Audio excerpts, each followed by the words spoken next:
It's your girl, Mrs. Tony Two Times, and I'm back with another episode of Hood Tales. In this video, I'll be taking it to Washington, D.C. to discuss the tragic case of 16-year-old Naima Liggon, who lost her life after intervening in a fight with a childhood friend over a popular condiment at a fast food establishment. But before we get into this video, I would like to give a special shout out to @san_B for the super chats. Thank you so much for your love and continued support of the channel. You are so appreciated. Thank you so much. Now, don't forget to hit that like button if you're enjoying our content, and make sure you subscribe if you haven't already. We'd love to have you join the Tony Two Times family, and don't forget to hit the notification bell so you don't miss any future uploads. Also, if you'd like to see more episodes of Hood Tales, please click the link to the playlist in the description box or comment section after this video to get caught up on episodes you may have missed. Finally, feel free to share this video with everyone you know. All right, let's get right into it. Naima Liggon was your typical 16-year-old who loved life, enjoyed hanging out, and having a good time.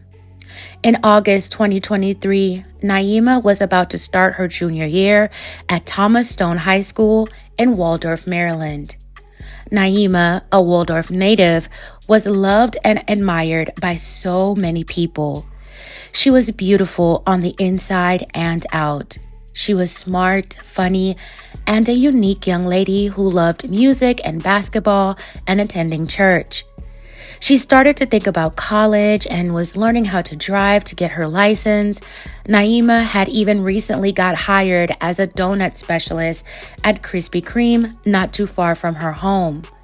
She had a passion and self-taught talent for cutting hair and hoped to become a master barber one day. Naima had so much to look forward to. At 16, you feel like the world is yours, and you look forward to every opportunity as you become a young adult. You even bend the rules your parents have set in place because that's what teenagers do. You never really think that those choices may lead to something that may change your world and the people around you forever.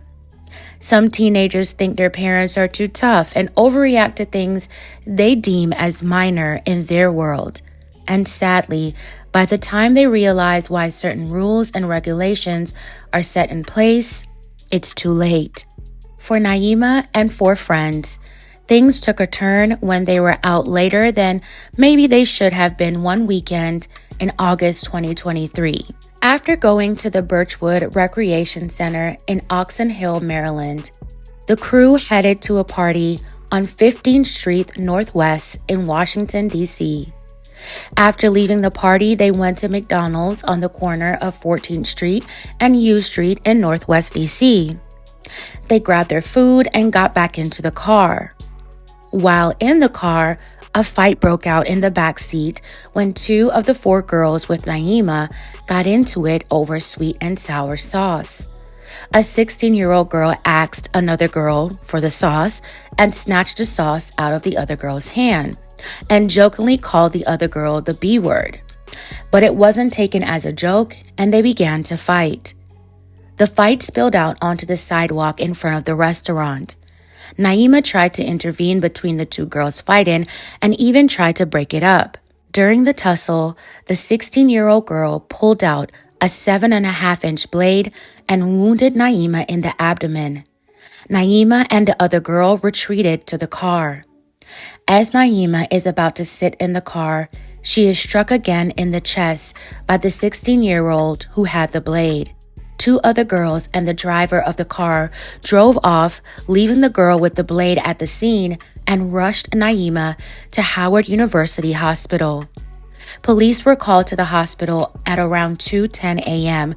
When they arrived, Naima was receiving treatment, but 90 minutes later, Naima succumbed to her injuries and was pronounced gone. Police later took the girls who were with Naima back to the scene where the incident happened. Upon arrival, they were able to identify the 16-year-old girl accused of the slaying and they found her a block away in possession of a bloody blade. The accused's identity is being withheld because she's a juvenile. She was a friend of Naima, and they had known each other since grade school. The accused 16-year-old was arrested and taken into custody. During an interrogation video with detectives, they asked the accused teenager if there was prior beef with Naima, and she replied no, it was over the sauce. The accused said she asked for more sauce and she had an attitude. It's not clear if the she was implying was Naima or the other girl that was involved in the altercation. As the interrogation went on, the accused teenager told detectives that she didn't think she struck Naima the first time she swung her blade 5 times towards her abdomen.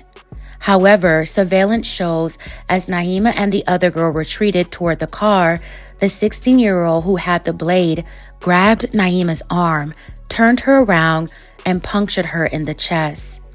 "That's where I got her," she told detectives as they watched the footage. She was charged with second-degree hit, assault charges, and weapons charges. She was held at D.C. Youth Service Center as she awaited trial. The accused was charged as a juvenile and not an adult. She pleaded not involved, which means the same as not guilty in juvenile court. The accused defense attorney said the 16-year-old assailant was acting in self-defense and was carrying the blade because she had PTSD from prior issues and trauma she had been dealing with before the incident. She claimed she was being jumped. She said she didn't expect for the other girls to get upset over her using the B word. She thought they knew she was joking, but instead, they tried to fight her. But prosecutors said that Naima initially stood between the 16-year-old and the other girl, trying to keep them apart. As the 16-year-old swung at the other girl, she hit Naima, and that's when Naima and the other girl started fighting the accused. Text messages that were shared revealed that a friend asked the 16-year-old why she had done what she did to Naima, and she responded, "They shouldn't have jumped me. IDGAF, I don't give a," with laughing emojis at the end.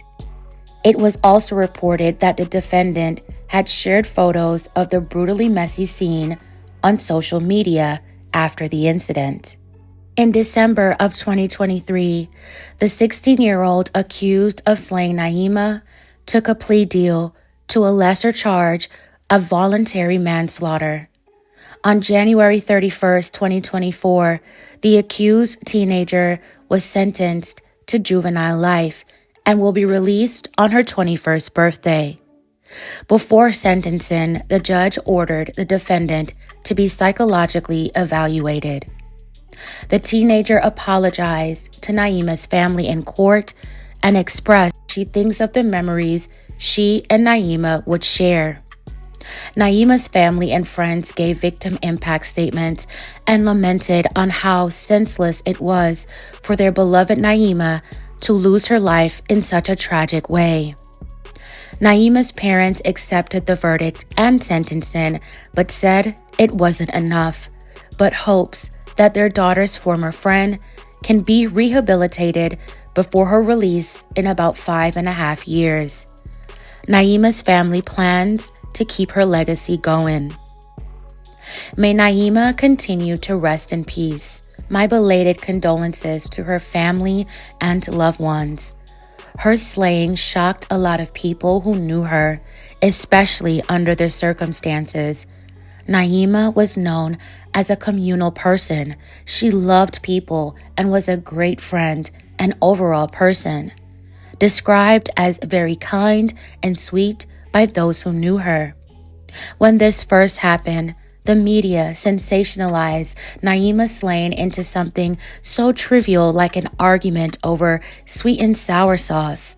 But to me, it was much deeper than that. She wasn't even fighting over the sauce. She attempted to de-escalate a situation between two of her friends, and she ended up losing her life. According to her parents, Naima was a peacemaker and known for breaking up fights, even in school. She probably thought she was doing the right thing, but sadly, it had another outcome. The 16-year-old who did this could have simply gone right back inside the restaurant and requested more sauce. How could you get that heated over dipping sauce? I get dealing with past issues and trauma, but it doesn't justify ending a life. Anyway, it's unfortunate that Naima never had the chance to fulfill her life here on earth. Maybe now the young lady who slayed Naima and all the others involved or who witnessed that senseless altercation will learn a valuable lesson about the consequences of anger and hate and want to work on themselves by discovering the source of their anger and work on overcoming it. Everything shouldn't escalate to violence, but sadly, that's the world we live in. There were so many ways that situation could have been avoided. Some stuff just isn't worth it. Fam, respectfully share your thoughts on this in the comments. Do you agree with me or disagree? Or point out something that I may have missed. All right, fam, that's it for this episode of Hood Tales. Thank you all so much for watching. Please don't forget to like this video, share, and subscribe. This is your girl, Mrs. Tony 2 Times, and I'm out.